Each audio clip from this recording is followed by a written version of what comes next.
Hello বন্ধুরা, welcome back to my channel. তো বন্ধুরা, এগুলো কি দেখতে পাচ্ছ বলো তো? এগুলো ছোট ছোট কাঁকড়া, যেগুলোকে আমরা কিন্তু চিতি কাঁকড়া বলি। তো বন্ধুরা, তোমরা কি নামে বলো নিশ্চয়ই আমাকে কমেন্ট করে কিন্তু জানিও। তো আমাদের গ্রামের বাড়িটা কিন্তু নদীর কাছাকাছি, আর ওখানে কিন্তু বৃষ্টি হলেই কিন্তু খালের জল চলে আসে, নদীর জল।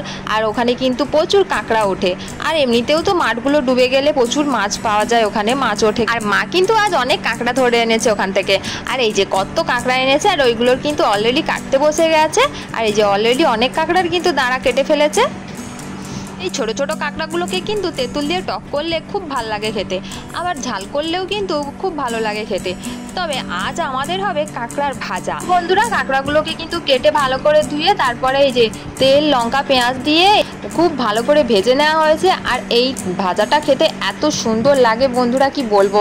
তো গরম ভাতের সাথে এই গরম গরম কাঁকড়া ভাজা খেতে তো খুবই ভালো লাগে। আর এই দেখো বন্ধুরা, আমি অলরেডি গরম ভাত নিয়ে বসে পড়েছি গরম গরম কাঁকড়া ভাজা খেতে।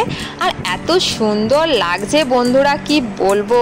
তো চলো বন্ধুরা, আমি খেতে থাকি আর তোমরা ভিডিওটা দেখতে থাকো। তো চলো, এখনকার মতো টাটা, দেখা হচ্ছে তোমাদের সাথে আবার পরের ব্লগে। তো বন্ধুরা, আমার ভিডিও যদি তোমাদের ভালো লেগে থাকে তাহলে নতুন নতুন ভিডিও দেখার জন্য প্লিজ আমার চ্যানেলটিকে সাবস্ক্রাইব করো। তো এখনকার মতো টাটা ফ্রেন্ডস।